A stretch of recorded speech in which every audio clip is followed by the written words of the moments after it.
Hello guys, I am Aurum Subhasri from 9th Standard Sun. Today we are going to see about ecosystem. Ecosystem, a community where all living organisms live and interact with one another and also with their non-living environment such as land, soil, air, water, etc. Ecosystem range in size from the smallest unit, example, bark of a tree, that contain life to the global ecosystem or ecosphere. Example, cropland, pond ecosystem, forest ecosystem, desert ecosystem, etc. Biosphere harbors all ecosystem on the earth and sustains life forms including mankind. The term ecosystem was coined by an English scientist A.J. Tansley in the year 1935.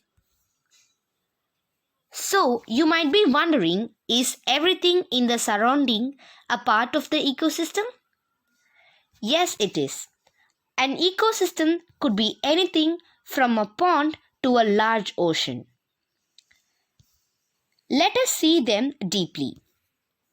An ecosystem is broadly classified into two types.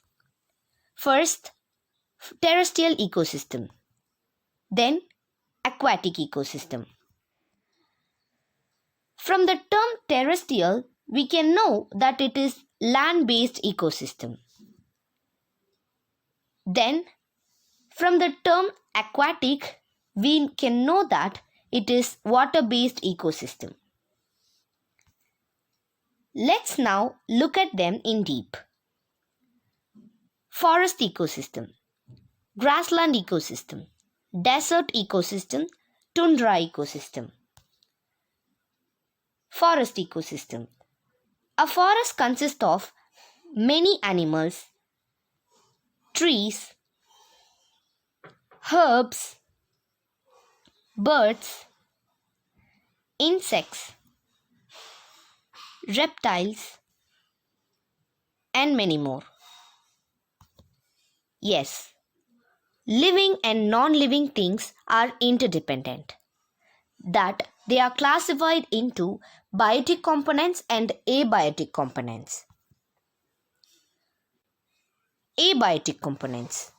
Abiotic components include the non-living, inorganic, physical and chemical factors in the environment. Example, land, air, water, calcium, iron, etc. Biotic components.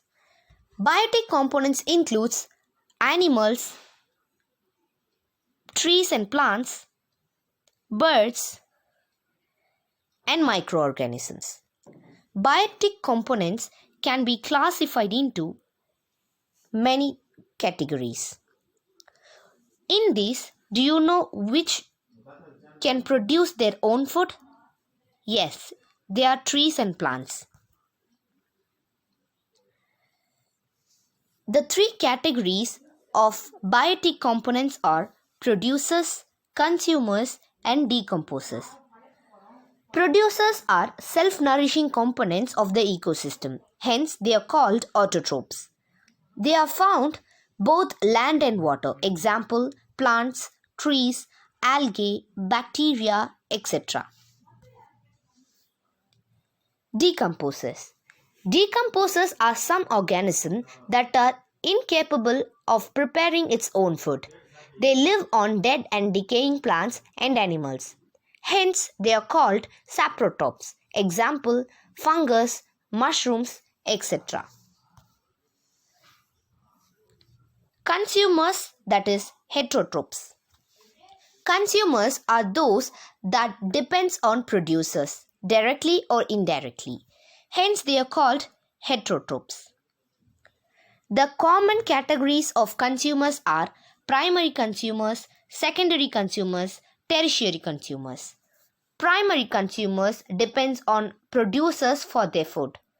They are exclusively herbivorous. Example, zebra, goat, etc. Secondary consumers are small carnivores in that they consume herbivores. Example, lion, snake, etc. tertiary consumers or top carnivores or omnivores that prey on both herbivores and carnivores. Example, owl, crocodiles, etc.